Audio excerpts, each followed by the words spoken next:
Hey guys, welcome to the think tank.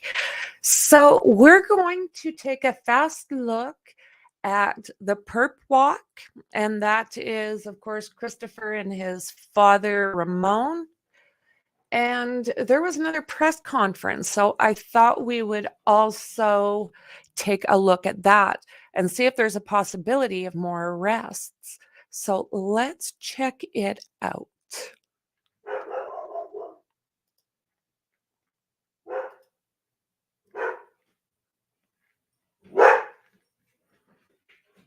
I do believe, sorry guys.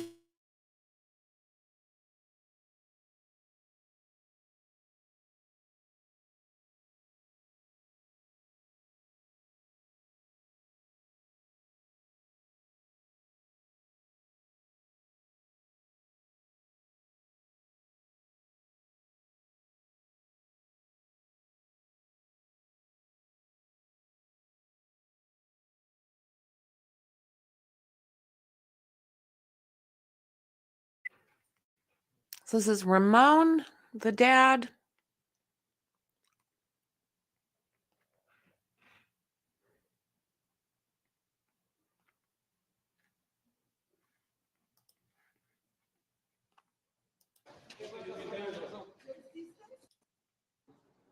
Okay, one more time.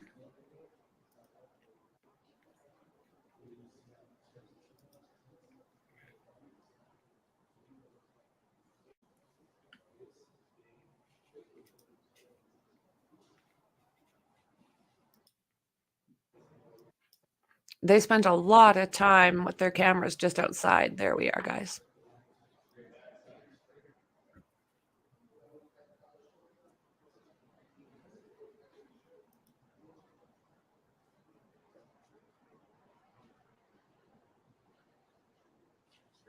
Why did he do it? Are you sorry for what happened? Did you know the matter tonight? Did you know she knows Make a hole, guys.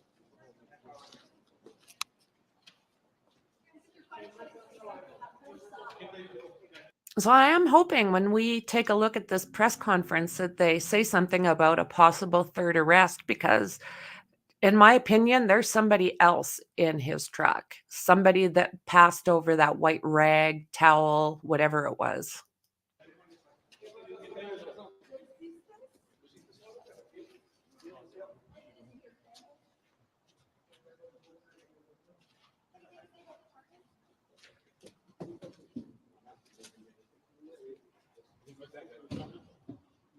They want to know why. Why did you do it? Did you do it?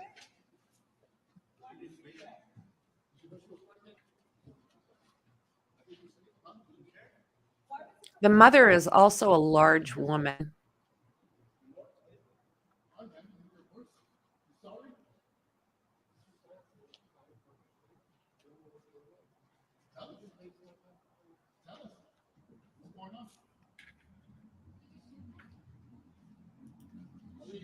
Are you unborn baby?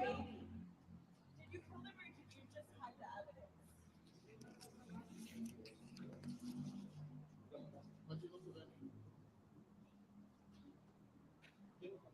Was it retaliation? If it wasn't you, who was it then? Watch out, guys. Make a hole. Fake news, he says, right? What? This isn't this is not the definition of fake news.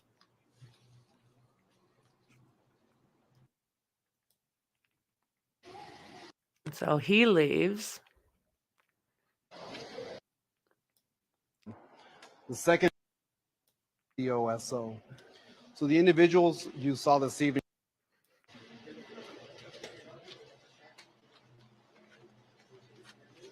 Okay, no.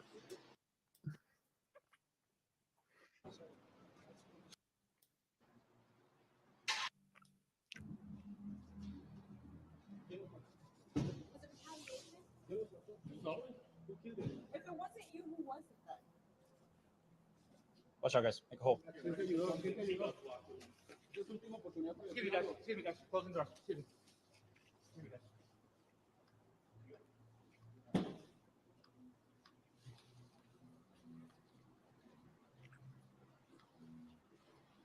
Now, I do believe that Christopher should be coming out next. I don't know how I missed it, but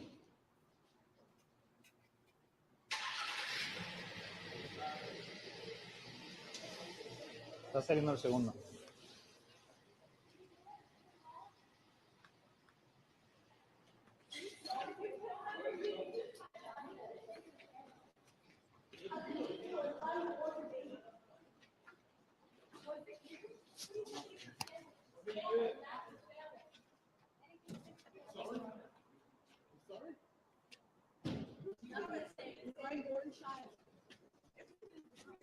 oh, they didn't show all of it.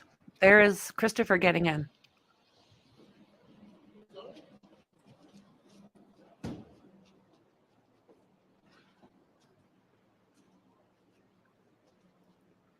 So that was them going in. And then we had this earlier today. Let's take a boo, guys. Your sound and I'll be able to cover it.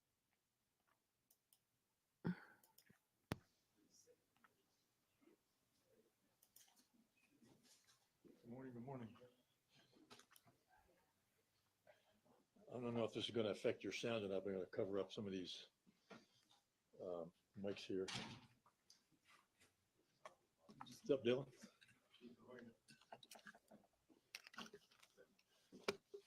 Thanks for thanks for showing up. Obviously, come on up here, guys.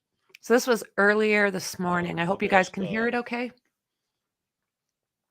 District Attorney Joe Gonzalez to be here today and make a few comments at the end of this briefing, and we'll make this short and sweet. I have most of the information I have here. I think you've already been privy to. I do have a little bit of new information. The information I'm going to give you, I will answer questions to clarify, but I'm not going to go into a lot of detail about anything else, simply because this is an open investigation and we still have a lot of work to do. So again, my condolences to the families of Savannah and Matthew. By now, everybody's aware of the incidents, so I'm not going to spend a lot of time rehashing facts that are already known, but I will go over them high level. So on 12/26/23, our officers discovered 2 deceased individuals in a Kia Optima, and our homicide detectives at that point began their investigation right on that scene. Detectives learned that both victims were involved in the sale of narcotics and used their cell phones to conduct much of their business. Detectives collected the victims' phones, and with the help of the United States Secret Service, we were able to extract information that led to the development of a possible location of a suspect vehicle that was seen on the surveillance video. That occurred on Wednesday, 1/3/24. Detectives drove to that location and saw the suspect vehicle. They approached the home where the suspect was, and they knocked on the door. An individual by the name of Ramon Preciado answered the door and seemed to know why SAPD was there and cooperated with the investigation. Both Ramon and Christopher were home and brought to the SAPD homicide office for questioning. During the interviews, both suspects made enough statements to implicate them in the murder. Detectives walked warrants for their arrests. Christopher was arrested on the charge of capital murder. Ramon was arrested on the charge of abuse of a corpse. Yesterday, 1/4, more charges were filed. Christopher was also charged with abuse of a corpse, altering, destroying, or concealing evidence on a human corpse. Ramon was also charged with altering, destroying, concealing evidence, human corpse. Detectives also conducted a search warrant at the home of the suspects, where evidence was recovered. There is still an active investigation, and I'm not going to go into too much of the details, as I've previously said, because I don't want to jeopardize the integrity of the case or make the DA's job any harder once he gets involved in it.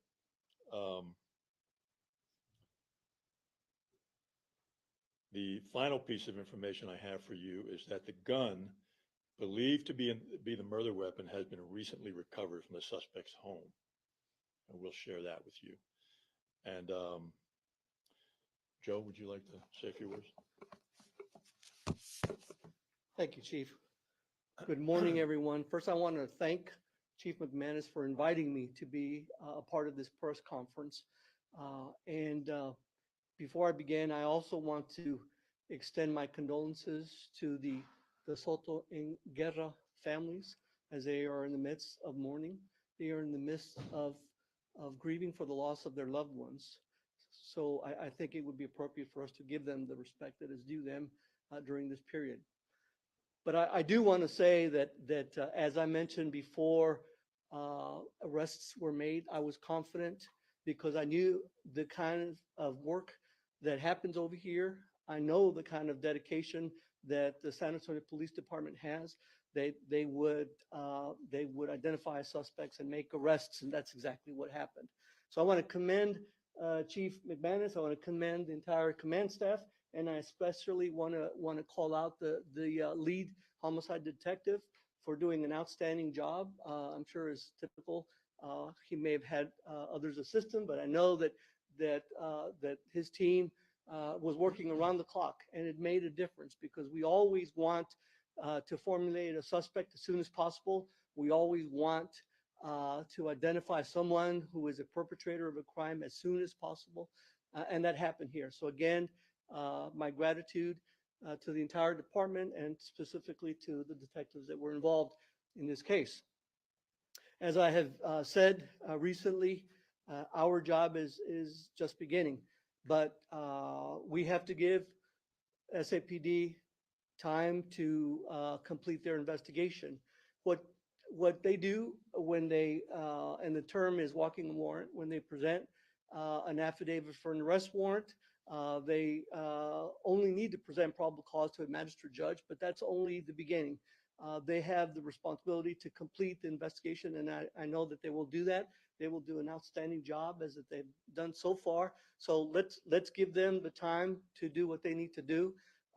We have 90 days to indict these cases, and so I am sure that they're going to get a prosecution guide, which is the term that we use for a complete file. I'm sure that they will get it to us in the appropriate time and before that 90-day timeline. Again, I want to commend everyone involved in the San Antonio Police Department for doing an outstanding job in identifying suspects and making arrests. Let's let the detectives complete their job. Let's let them file the cases in our office, and then we'll make the charging decisions, and we'll go from there. And again, I can't overestimate this. In order to bring justice to the memory of these two victims, and in order to bring justice to the survivors and the family members, it's going to be a long road, but we have to take things one step at a time. So let's do that. Let's let SAPD do their job, and then we'll need some time to review the facts and make those charging decisions. And once the case is indicted, then we'll go to the next step. And I'm sure I will have questions about this. Let me get this out there right now. There have been questions about whether or not this will be something that we will seek the death penalty on. It's too early to tell. I don't know whether or not this is something that we will make that decision. We'll cross that bridge when we get to it. As in every other case where we have a defendant who is death penalty eligible, we have a capital crimes committee that will meet, that will make, we will hear a presentation from the lead prosecutor in the court where this case ends up, and then we will discuss the facts that go into making a decision to seek the death penalty. But again, it is too early to tell. We don't want to put the cart before the horse. Let's wait till we get an entire case filed in our office. And once that happens, I anticipate that we will have indictments returned, but we have to wait and let a grand jury make that decision. But after that, then we will take it to the next level and excuse me, make whatever decisions that we need to. Thank you very much. I'll take a few questions. For the gun that was recovered at the suspect's home, have you guys done any tests, run ballistics on the gun to see if there's been any other connection to crimes? I will just say that we believe it's the gun that was used in the murder. As far as the testing and the ballistic results go, I'm not sure quite what they have yet. Chief, can you help clear something up on the surveillance video? We've had a lot of people reach out. It appears as if someone tosses the towel to Ramon Preciado before he wipes down the door on the sedan. Is that how it played out? What can you tell us about that small part of the scene? Yeah, that's something we're still looking into. It's something that's been brought up in conversation about this, so we're still looking into that. So that could potentially be a third suspect or someone that was there while the bodies were dropped off. As the investigation continues, it could be. I'm not saying it is. I'm just saying it is possible.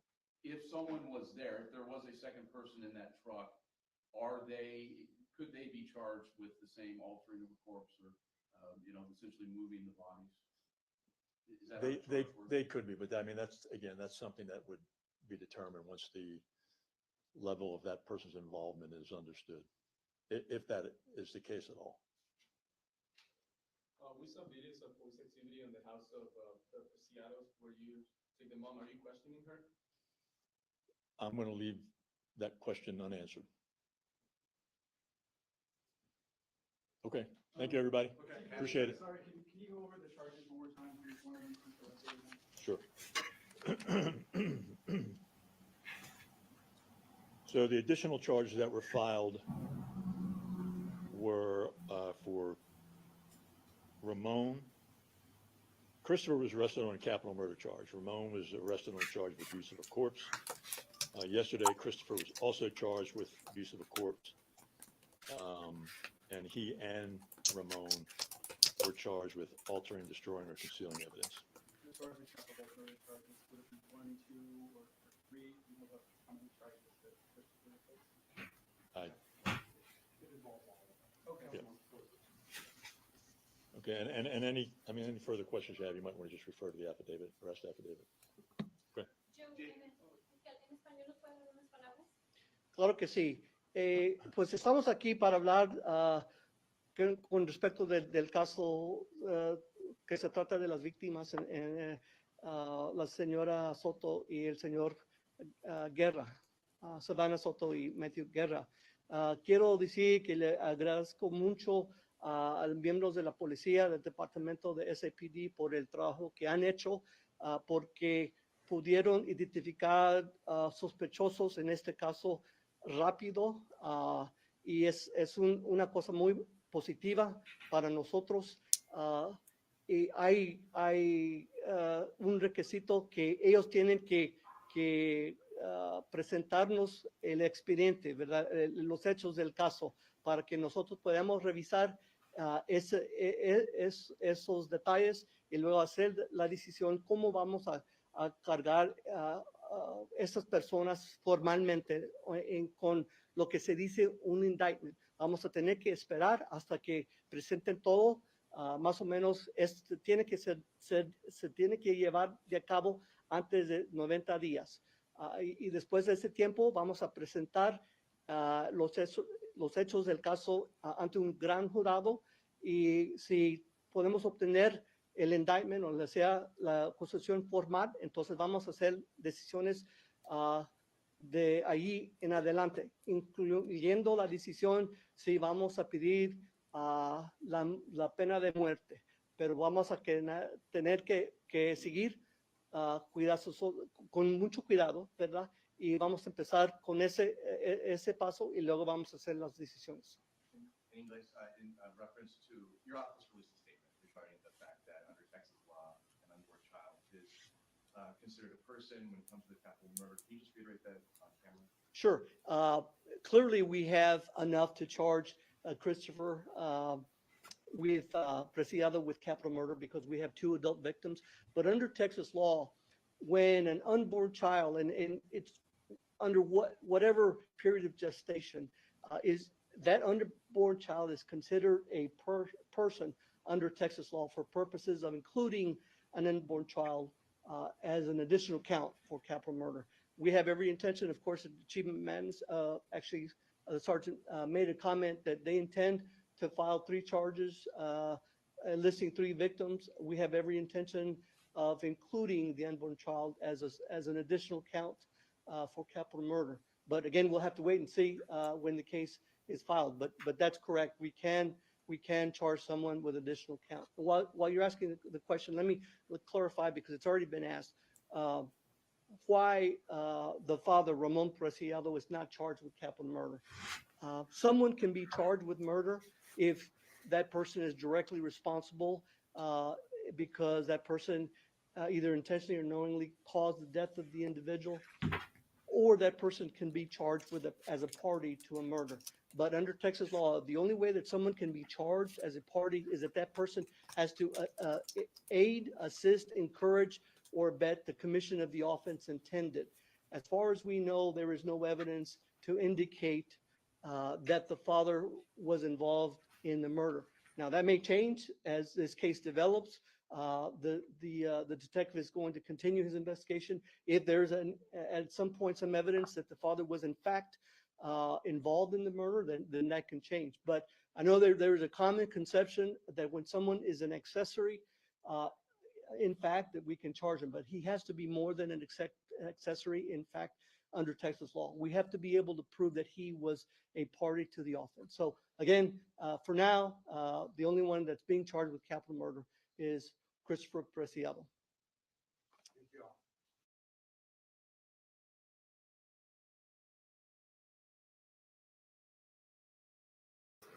So there we go. I don't know. What do you guys think about that person that handed or tossed over that cloth? Do you believe that it just kind of flew through the air all magically, or do you also believe that someone else was in that vehicle? I don't know who was in that vehicle, but I honestly believe somebody was, you know. So there's still lots to piece together as far as this goes. I don't know. The mother, where did this happen? There's just a lot.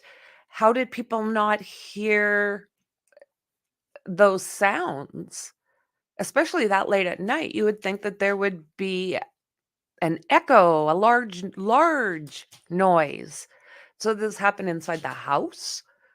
How were they able to drag Matthew without anybody seeing him? I have lots of questions. So guys, thanks very much. If I hear anything else, I will pop back on. So I haven't said it for a while, but I do have to thank my mods very, very much. You guys have been awesome. You've been helping me through this kind of rough spot, and you're great at what you do. I appreciate y'all, and I appreciate the rest of you equally. So guys, enjoy your day, and I will see you guys in the next one. Bye.